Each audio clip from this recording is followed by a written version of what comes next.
Today's our topic is JIBలో Indian Economy and Indian Financial Systemలో Module D under that Unit number 34.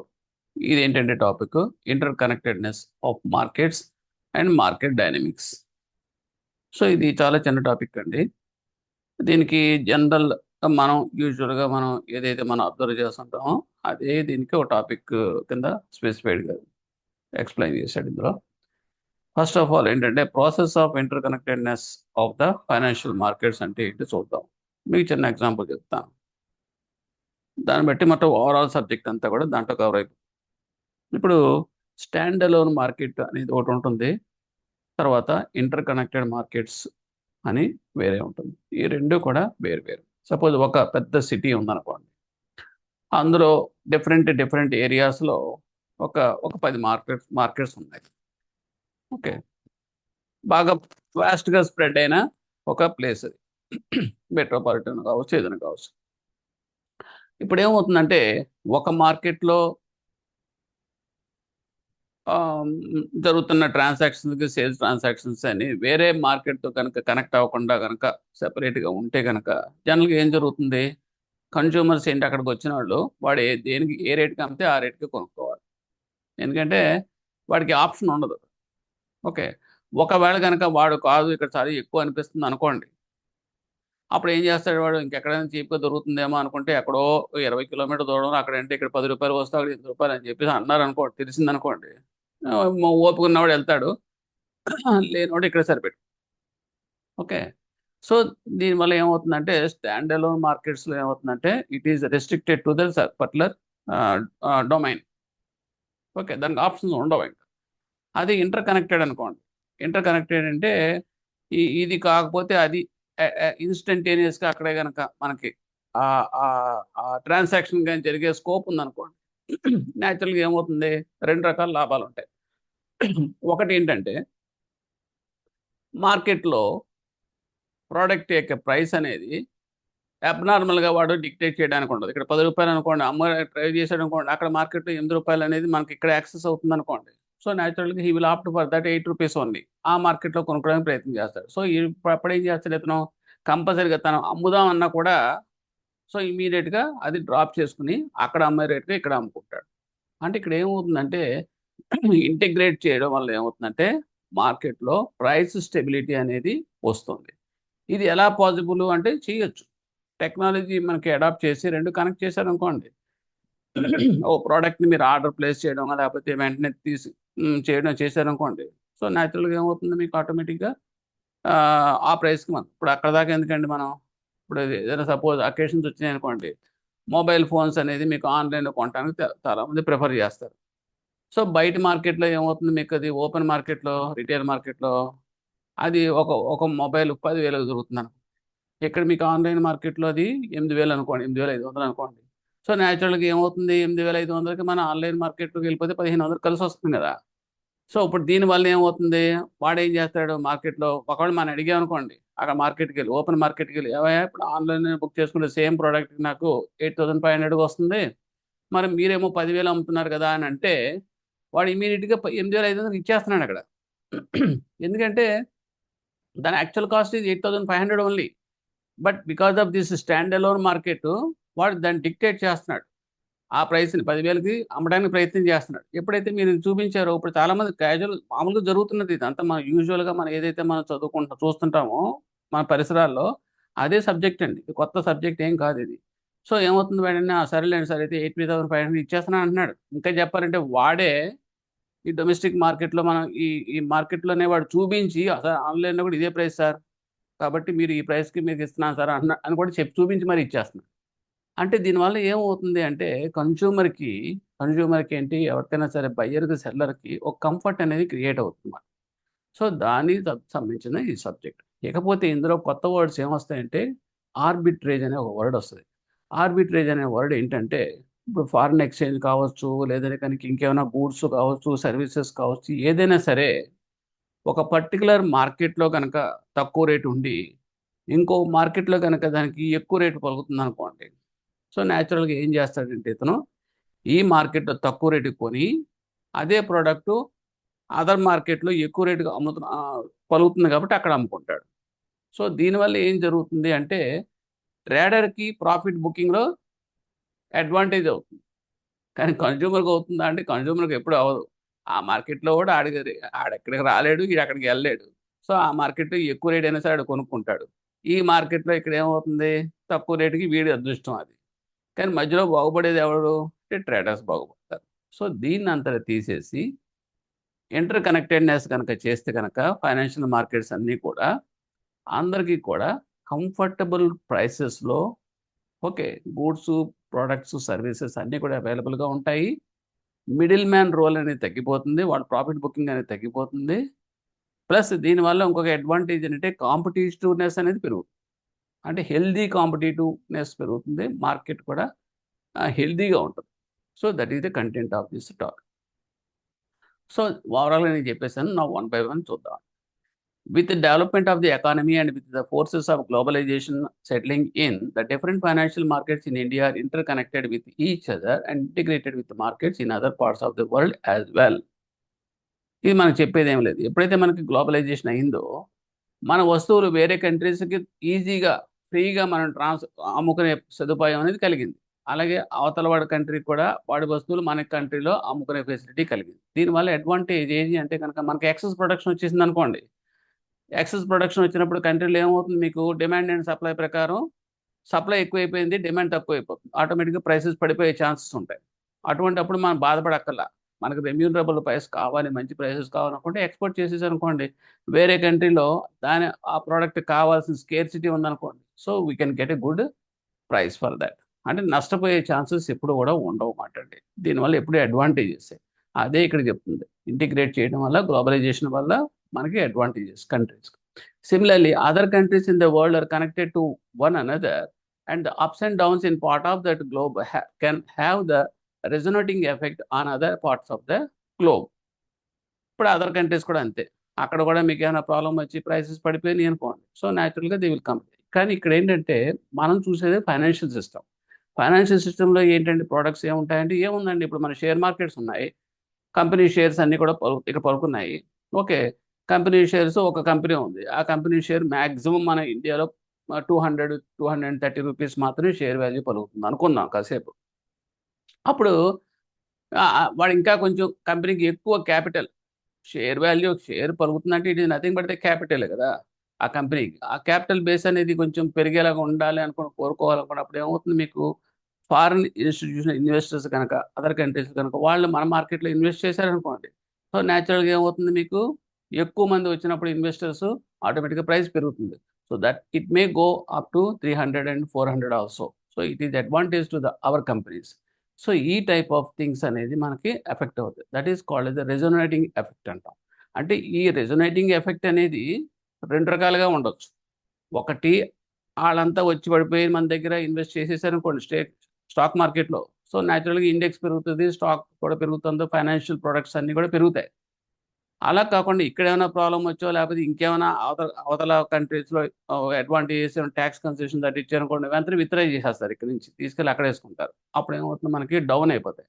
So ఇది కామన్గా ఉంటుంది. Resonating effect అంటే ఏంటంటే ఆటోమేటిక్గా ఇంటర్ కంట్రీస్ మధ్యలో వచ్చే సమ్ ఎఫెక్ట్స్ అనమాట, ఇంటర్ కనెక్టెడ్ ఎఫెక్ట్స్ ప్రైసెస్.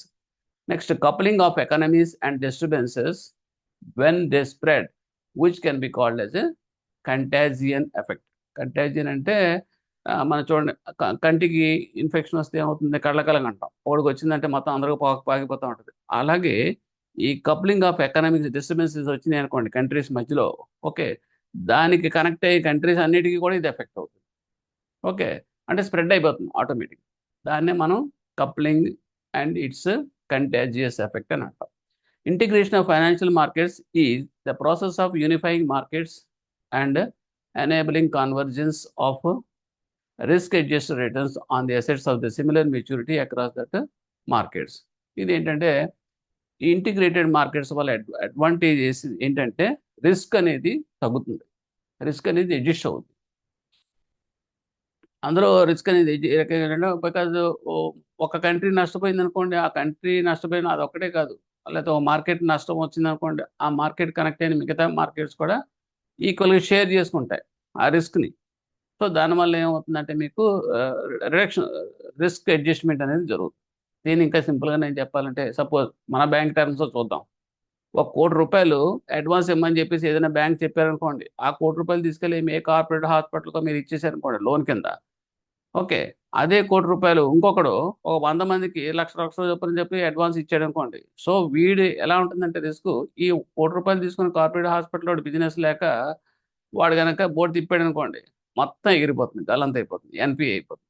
అదే గనుక ఇక్కడ 100 అడ్వాన్సెస్ ఇచ్చారు కాబట్టి, అక్కడ బిజినెస్‌లో 10 మందో, 15 మందో గనుక ఏమైనా లాస్ అయినా కూడా మిగతా 90 మంది దగ్గర నుంచి మనకు రీపేమెంట్ వస్తది కాబట్టి, the risk can be adjusted. ఈ type of things will be accord in this setup. The process of integration is facilitated by an embedded across access of the participants to various market segments. Financial markets all over the world have witnessed a growing integration within as well as across boundaries spurred by deregulation, globalization advantages in దీని అంతరికి ఎలా జరుగుతుందంటే ఎందుకు ఈ రకంగా జరిగింది, ఈ scope ఎక్కడొచ్చింది అంటే because of regulation and globalisation వల్ల మనం అవతల కంట్రీస్ మనకు కనెక్ట్ అవుతున్నాయి, మన కంట్రీస్ అవతల కనెక్ట్ అవుతున్నాయి, ఆ మార్కెట్ ఈ మార్కెట్ కనెక్ట్ అవుతుంది, ఈ మార్కెట్ ఆ మార్కెట్ కనెక్ట్ అవుతుంది. అంటే ఇంటర్ కనెక్టెడ్నెస్ అనేది బికాజ్ ఆఫ్ దీస్ పాలసీస్ అంటే globalisation and that is technology కూడా ఇంపార్టెంటే. ఎందుకంటే సైమల్టేనియస్‌గా టెక్నాలజీ వల్ల ఏమవుతుంది, ప్రతి ట్రాన్సాక్షన్ ఫాస్ట్‌గా మీకు సెటిల్ అయిపోతా ఉంటది. దానివల్ల మనకి అడ్వాంటేజెస్ కూడా because technology major role play చేస్తుంది. అలాగే డీరెగ్యులేషన్ ఇవన్నీ కూడా అన్నమాట. Next reasons for interconnectedness. What are the reasons for that interconnectedness అని వస్తే కనుక, ఒకటి, capital have become more mobile across national boundaries as nations are increasingly relying on savings of other nations to supplement the domestic savings. ఇక్కడ ఎప్పుడైతే ఈ inter connectedness అనేది జరుగుతుందో, implications of this inter connected of the markets, దాని effect ఏంటి అంటే కనుక, capital అనేది ఇట్స్ మోర్ మొబైల్. ఎలాగ మొబైల్ ఇందాక చెప్పాను మీకు. షేర్ మార్కెట్స్లో మన కంపెనీ షేర్స్ అన్ని ట్రేడ్ అవుతున్నాయి. అలాగే ఇన్వెస్ట్మెంట్స్ ఏదైనా ప్రోడక్ట్స్ ఉంటాయి, ఫైనాన్షియల్ ప్రొడక్ట్స్. ఆ ఫైనాన్షియల్ ప్రొడక్ట్స్ మన డొమెస్టికల్గా మన వాళ్ళు ఇన్వెస్ట్ చేసింది కాకుండా బయట వాళ్ళు కూడా ఇన్వెస్ట్ చేస్తున్నారు అనుకోండి, ఏమవుతుందా, మీకు ఫండ్స్ అనేది వస్తున్నాయి కదా మనకి. ఆ రకంగా ఏంటంటే మీకు కరెంట్ ఫండ్స్ అనేది, ఫ్లోటింగ్ ఫండ్స్ అనేది మనకి వస్తాయి అన్నమాట. ఓకే. ఇది ఏంటంటే మనకి డొమెస్టిక్ ఫండ్సే కాకుండా మరి ఫారిన్ ఫండ్స్ కూడా మనకి సప్లిమెంట్ అవ్వడం వల్ల ఏమవుతుందో మనకి యూటిలైజ్ అవుతుంది. ఎప్పుడైతే మనకి ఫండ్స్ వస్తాయో దాన్ని మనం ఏం చేస్తాం, మనం యూటిలైజ్ చేసుకుంటాం ఏదో రకంగా. అది డెవలప్మెంట్ ఆఫ్ ద కంట్రీకి వాటికి ఉపయోగించుకుంటాం. సో ఆ రకంగా ఏంటంటే మనకి ఇది ఒక advantage. Next, technology developments in electronic payment and communication systems have subsequently reduced the arbitrage opportunities across financial centres, thereby aiding the cross border mobility of funds.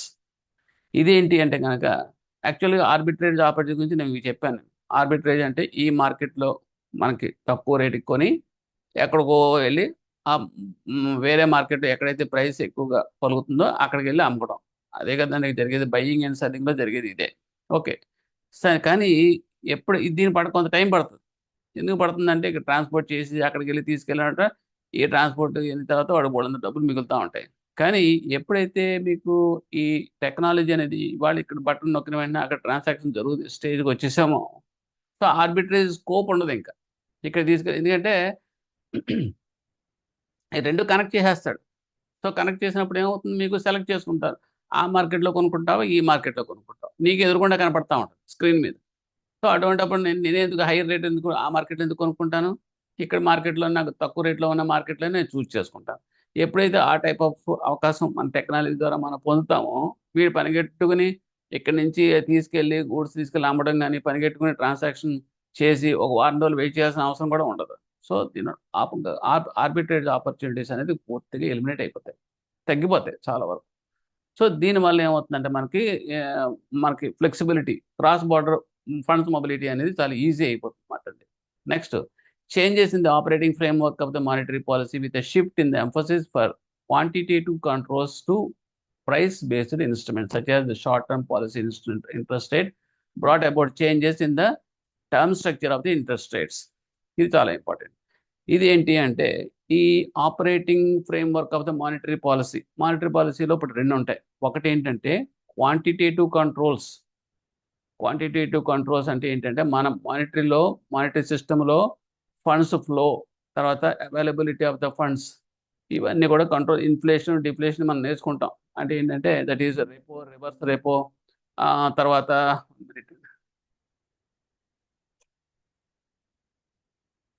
Reverse repo, repo, తర్వాత SLR, CRR, ఇవన్నీ కూడా ఏంటంటే వీటిలన్నిటిని మనం అలాగే LEF అంటాం, liquidity adjustment funds. Okay. So ఇవన్నీ ఏంటంటే మీకు క్వాంటిటేటివ్ కంట్రోల్స్ అంటాం. దీనివల్ల ఏమవుతుందంటే మానిటరీ సిస్టమ్ పాలసీలు అనౌన్స్ చేస్తారు. చేయటం వల్ల మనీ సప్లై అనేది తగ్గించడం కానీ, పెంచడం కానీ, అలాగే ఇన్ఫ్లేషన్ కంట్రోల్ చేయడం కానీ ఇవి టూల్స్ కింద ఉపయోగపడతాయి. అది మనం క్వాంటిటేటివ్ కంట్రోల్ సిస్టమ్ అంటాం. మరి ప్రైస్ బేస్డ్ ఇన్స్ట్రుమెంట్స్ కింద దీని నుంచి మనం ఏం చేశారంటే ఇది అయిపోయిన తర్వాత ఇంటర్ కనెక్షన్ నెట్వర్క్స్లో ఏం చేశారు, దీని నుంచి ప్రైస్ బేస్డ్ ఇన్స్ట్రుమెంట్స్కి స్విచ్ ఆర్ ఎక్కువ ఇంపార్టెన్స్ ఇవ్వాల్సి వచ్చింది. ఎందుకంటే ఇవన్నీ కూడా డొమెస్టికల్గా మనం చేసుకుంటున్నాం. కానీ మరి ఇంటర్నేషనల్గా బయట నుంచి వచ్చే వాళ్ళకి మీరు ఇంటర్నల్గా మీరు ఆర్బీఐ ఈ రెపోలు, రివర్స్ రెపోలు అవన్నీ వాళ్ళకి ఎందుకు? వాళ్ళకి ఏంటంటే అడ్వాంటేజ్, మీరు ఎంత బెనిఫిట్ ఇస్తున్నారు మాకు. బయట నుంచి వస్తాయి, యూఎస్ నుంచి ఇన్వెస్ట్మెంట్స్ వస్తాయి. వచ్చినప్పుడు ఆ ఫండ్స్కి వాళ్ళు మా ఫండ్స్కి మాకు అడ్వాంటేజ్ ఏంటని వాళ్ళు ఎక్స్పెక్ట్ చేస్తారు తప్పితే మీ దగ్గర ఇన్ఫ్లేషన్ ఉందో డిఫ్లేషన్ ఉందో మాకెందుకు, మీ కంట్రీలో ఇన్ఫ్లేషన్ మాకేం సంబంధం అన్న టైప్లో ఉంటారు. కాబట్టి మనం ఏం చేసామంటే ప్రైస్ బేస్డ్ ఇన్స్ట్రుమెంట్స్కి స్విచ్ ఓవర్ అయిపోతున్నాం. ఎంపదేజ్ దానివల్ల ఏమవుతుందంటే సబ్సిడీస్ ఇవ్వడం, ట్యాక్సెస్ తగ్గించడం. ఓకే. అంటే ఏమంటే ఇన్కమ్ ట్యాక్స్ ఉంది, ఇన్కమ్ ట్యాక్స్ రేట్స్ తగ్గిస్తే ఏమవుతుంది, మీకు కొంత సేవింగ్స్ మీకు మిగులుతుంది కదా. అలాగే వీళ్ళు చేసే ఇన్వెస్ట్మెంట్ సంబంధించిన ఫండ్స్ ట్రాన్సాక్షన్స్ మీద కొంచెం ట్యాక్సెస్ తగ్గించారనుకోండి, so more funds they will invest in our country అన్నమాట. సో ఈ రకంగా ఏంటంటే వాళ్ళు ఈ క్వాంటిటేటివ్ కంట్రోల్ సిస్టమ్ నుంచి ప్రైస్ బేస్డ్ ఇన్స్ట్రుమెంట్స్ లోకి ఎక్కువ ఇంపార్టెన్స్ ఇచ్చి దాన్ని మారారు. Next, harmonious of prudential regulations in line with international best practices by enabling that competitive pricing of the products has also strengthened the market integration process. Harmonization of the prudential regulations and prudential regulations and మనం చేసే అన్ని regulations అని కూడా international standards ప్రకారం మనం uniform చేస్తున్నాం. అంటే equal చేస్తాం అన్నమాట. ఒక చోట ఒక రేటు, ఇంకో చోట ఇంకొక రేటు, ఇంకో చోట ఇంకొక రేటు కాకుండా ఫ్లాట్గా అన్నమాట. ఒక యూనిఫార్మిటీ అనేది ఎప్పుడైతే తీసుకొస్తామో there won't be any confusion in the system. అది ఎప్పుడైతే ఉంటుందో మీకు ఏమవుతుందంటే it will enable that competitive pricing అనే సిస్టమ్ అనేది డెవలప్ అవుతుంది. Next, importance of inter connectedness of the financial markets ఏంటి, దాని ఇంపార్టెన్స్ ఏంటి అంటే కనుక ఈ మార్కెట్ ఫంక్షన్ ఇందాక అనుకున్నది stand alone basis and were not interconnected, there would be ample scope of arbitration between the different segments, which in turn would make the markets imperfect. ఇందాక మనం డిస్కస్ చేసుకున్నదే. Other points which bring out that importance of that market integration or, ఇంకా other points ఏమున్నాయి అంటే కనుక serve as a conduit for authorities to transact important price signals. Next, efficient and integrated financial markets constitute an important vehicle for promoting domestic savings, investment and consequently economic growth. ఇందాక మనకి చెప్పింది ఎందుకు మనకి domestic ఫండ్స్లోకి ఎక్కువ funds అంటే supplement అవుతాయని చెప్పాం కదా మీకు. ఇవన్నీ పెరుగుతాయి మనకి ఇంటిగ్రేట్ చేయడం వల్ల. తర్వాత foster the necessary condition for a countries financial sector to emerge as an international and regional financial centers. Okay. ఇవన్నీ కూడా మీకు other important points of this interconnectedness and enhance the competitiveness and efficiency of intermediates in their operations. అలాగే ఇప్పుడు మీరు ఇందాక చెప్పాను చూడండి, మామూలుగా కనుక ఈ ఆర్బిట్రేజ్ చేసి ఇవన్నీ ఉన్నప్పుడు ఏమవుతుందంటే ఎవరి మటుకు ఎక్కువ ప్రాఫిట్స్ బుక్ చేసేద్దాం అని చెప్పేసి ఇంటర్మీడియట్స్ ఉంటారు, వాళ్ళు ఎక్కువ బెనిఫిట్ పొందుతారు. Okay, because of this advantage price differences. ఎప్పుడైతే మనకి ఇంటర్ కనెక్ట్ చేసామో టెక్నాలజీ అన్నీ కూడా ఎప్పుడైతే మన దాంట్లో ఒక పాత్ర పోషిస్తున్నాయో, ఇప్పుడు ఏమవుతుందో మీకు ఇంటర్మీడియట్స్కి వచ్చే ప్రాఫిట్స్ అనేవి తగ్గించుకోవడం వల్ల అందులో పార్టిసిపెంట్స్, ఇన్వెస్టర్స్ వాళ్ళకి బెనిఫిట్ పొందుతారు. Okay. And cost effectiveness intermediates thereby involving access to the financial and use market discipline and informational efficiency. ఒకటి మార్కెట్ డిసిప్లిన్ అనేది ఉంటుంది దీనివల్ల, అండ్ ఎఫిషియన్సీ కూడా పెరుగుతుంది. And promote the adoption of the modern technology and payment system to achieve the cost effective financial intermediate services. అలాగే ఈ technology ఒకటి ఉండటం వల్ల ఏమవుతుందంటే మనకి తక్కువ ఖర్చుతోటి, ట్రాన్సాక్షన్ ఖర్చుతోటి మనం we can settle that matters, transaction settle చేసుకోగలుగుతాం అన్నమాట. Next different levels of the market integration. ఏంటి డిఫరెంట్ లెవెల్స్ అంటే దేర్ ఆర్ 3 డిఫరెంట్ లెవెల్స్ ఉన్నాయి ఫైనాన్షియల్ మార్కెట్స్లో. అవి ఏంటంటే domestic financial integration, global financial integration, regional financial integration. ఇవేం లేదండి, ఇంటిగ్రేట్ చేయడం అంటే కలపడమే కదా. అంటే కలపడం ఏంటంటే డొమెస్టికల్గా కలపడం, అండ్ గ్లోబల్ ఫైనాన్షియల్ సిస్టమ్ అంటే among that countries, that is one set of integration. And regional financial integration అంటే జాగ్రఫికల్గా డిఫరెంట్ రీజియన్స్ ఉంటాయి. అంటే సపోజ్ మీరు నార్త్ ఈస్ట్ ఉందనుకోండి, నార్త్ ఈస్ట్లో ఒక ప్రోడక్ట్ ఒక డిమాండ్. చిన్న ఎగ్జాంపుల్ చెప్తానండి మీకు. నార్త్ ఈస్ట్ ఉందంటే గొడుగులు ఉన్నాయండి, అంబ్రెలాస్. ఎప్పుడు కూడా దానికి డిమాండ్ ఉంటుంది ఆ పర్టికులర్ ప్రోడక్ట్కి. ఎందుకంటే త్రూ అవుట్ ద ఇయర్ అక్కడ ఏంటంటే మీకు అంబ్రెలాస్ యొక్క డిమాండ్ కంపల్సరీ. వర్షం ఎప్పుడు వస్తుందో తెలియదు, ఎప్పుడు ఎండ ఉంటుందో తెలియదు, విపరీతమైన టెంపరేచర్స్ ఉంటాయి అన్నమాట. అలాగే ఇప్పుడు డిజ్లింగ్గా ఉంటుంది. కాబట్టి ఇక్కడ మన వైపు వచ్చేటప్పటికి మనకి సీజన్ ఉంటుంది. ఓ 3 మంత్స్ ఎంతో రైనీ సీజన్ మాత్రమే మనం అంబ్రెలాస్ ఉపయోగిస్తాం. సో అక్కడ మార్కెట్ కండిషన్స్, ఇక్కడ మార్కెట్ కండిషన్స్ డిఫరెంట్. అక్కడ డిమాండ్ అండ్ సప్లైకి, ఇక్కడ డిమాండ్ అండ్ సప్లైకి డిఫరెన్స్. అక్కడ ప్రైస్, ఇక్కడ ప్రైస్ కూడా వేరియేషన్స్ రావచ్చు. ఓకే. సో ఇది. సో ఇప్పుడు ఏంటంటే డొమెస్టిక్ ఫైనాన్షియల్ ఇంటిగ్రేషన్ అంటే domestic markets may be closely integrated because some of the intermediates operate simultaneously in various market segment. For instance commercial banks operate in both the savings and loan markets. ఇవన్నీ కూడా domestic financial integrations అంటే with in that area. Okay. Domains మాట. Domestic అంటే it is local. Global financial integration that refers to that operating of the domestic market institutions to be free cross-border flow of capital. Different countries, among the countries. So academic, that's why it is called as global financial integration. And ఏంటంటే we are connected with the other countries, neighboring countries తో connect అయ్యామనుకోండి. So it is a global financial integration system అవుతుంది. అంటే దీంట్లో ఏం లేదండి, suppose మనం with in the కంట్రీస్లో మనం సరుకులు అమ్ముకోవడం, కొనుక్కోవడం, లేకపోతే ఫైనాన్షియల్ ట్రాన్సాక్షన్ చేసుకుంటున్నాం. అలా కాకుండా if we are tying up with other countries, Nepal, Bhutan, ఈ చుట్టుపక్కల కంట్రీస్, వెనక సరౌండింగ్ కంట్రీస్తో మనం టైప్ పెట్టుకున్నాం అనుకోండి. సో ఆ ప్రోడక్ట్స్ మనకు వస్తాయి, మన ప్రోడక్ట్స్ ఆడికి వెళ్తే మన ప్రోడక్ట్స్ వాళ్ళకి అమ్ముకుంటాం, వాళ్ళ ప్రోడక్ట్స్ మనం అమ్ముకుంటాం. ఇవన్నీ కూడా మీకు జరుగుతూ ఉంటాం ఫ్రీగా. దీనివల్ల ఏమవుతుందంటే స్టెబిలిటీ ఆఫ్ ద ప్రైస్, మనకి మంచి ప్రైస్ రావటం, తర్వాత ఒక అడ్వాంటేజెస్ ఉంటాయి అన్నమాట. Okay. And regional financial integration that means occurs due to the ties between a given region and the major. ఇక్కడ వస్తుందంటే జాగ్రాఫికల్ సెంటర్స్. అంటే ఇక్కడ ఏంటంటే రీజనల్ అంటే ఒక పర్టికులర్ రీజియన్లో ఉన్న ఫైనాన్షియల్ ఆపరేషన్స్ అన్నీ కూడా అక్కడ ఒక రీజనల్ ఫైనాన్షియల్ సెంటర్కి కనెక్ట్ అయి ఉంటుంది. ఇక్కడ కూడా మనకి కూడా జరుగుతూ ఉంటాయి. సపోజ్ ఫిషరీస్ డిపార్ట్మెంట్ ఉంటుంది, ఓకే అనుకుందాం. ఇక్కడ కొన్ని ఈస్ట్ వెస్ట్ అనేది బెల్ట్ అంతా కూడా, ఈస్ట్ వెస్ట్ గోదావరి రెండు కూడా మీకు ఫిషరీస్, ప్రాన్ కల్టివేషన్ ఎక్కువ. ఈ డిపార్ట్మెంట్ ఏం చేస్తుంది అంటే they will search for the opportunities to integrate this product to other regions. Suppose ఇప్పుడు కలకటా ఉందనుకోండి, కలకటాలో మీకు అక్కడ మార్కెట్ కండిషన్స్ అవన్నీ బాగున్నాయి, మంచి డిమాండ్ ఉందనుకోండి మన ఫిష్కి. సో ఇక్కడ ఫిష్లో మార్కెట్లో మీరు అమ్ముకుంటే కనుక 100 రూపాయల కిలో వచ్చిందనుకోండి, అక్కడ 150 రూపాయలు వచ్చిందని తెలిసిందనుకోండి. సో ఈ రీజనల్ సెంటర్స్ ఏంటంటే వాళ్ళతోటి టైఅప్ అయ్యి, సో మా ప్రోడక్ట్ అంతా కూడా ఇక్కడి నుంచి మీకు సప్లై చేస్తాం.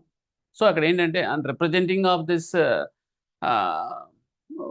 దిస్ ఏరియా రీజియన్ సంబంధించిన అన్నీ కూడాను అదర్ వాళ్ళతోటి మీరు కాంటాక్ట్ అయ్యి వాళ్ళు మార్కెట్ చేస్తారు. సో ఈ ఎగ్జాంపుల్ చెప్తాను, but here it is related to the financial centers, financial market సంబంధించి. Okay. So different geographical centers connect అవుతాయి అన్నమాట. సో ఈ రకంగా మూడు కూడా important: domestic financial integration, global financial integration, regional financial integration.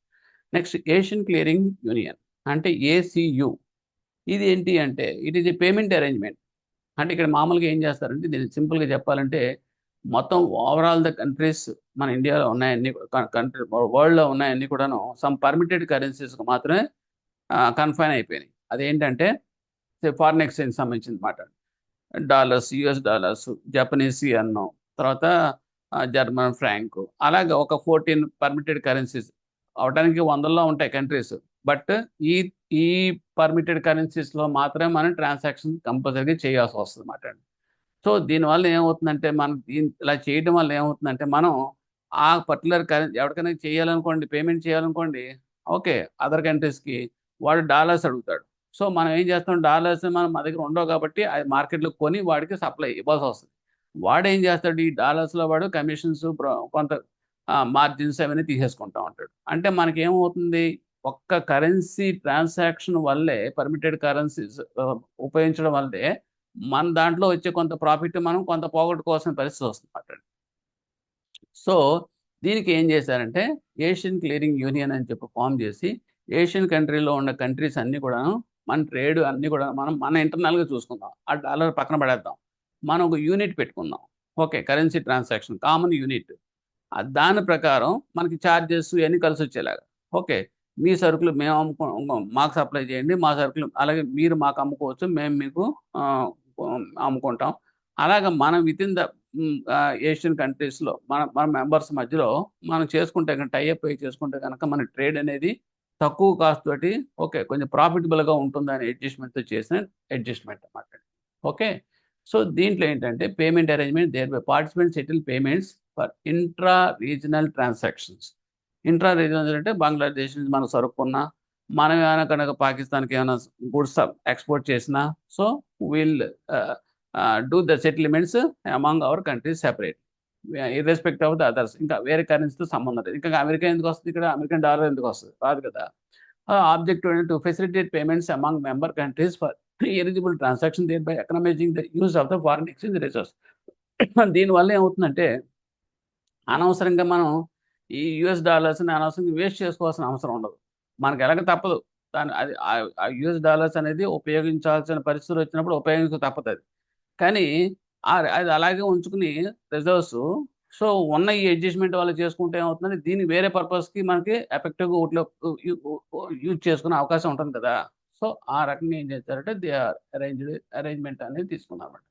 The need for the formation was felt as early as పాల్ in 19 ఇదంతా ఇది ఎస్టాబ్లిష్డ్ ఎట్ ద ఇనిషియల్. ఇక్కడ ఎస్టాబ్లిష్ ఎప్పుడు చేసినప్పుడు 1974లో ఎస్టాబ్లిష్ చేశారు ఇది ఈ పర్టికులర్ అరేంజ్మెంట్ని, ఏసీయూ అరేంజ్మెంట్ని.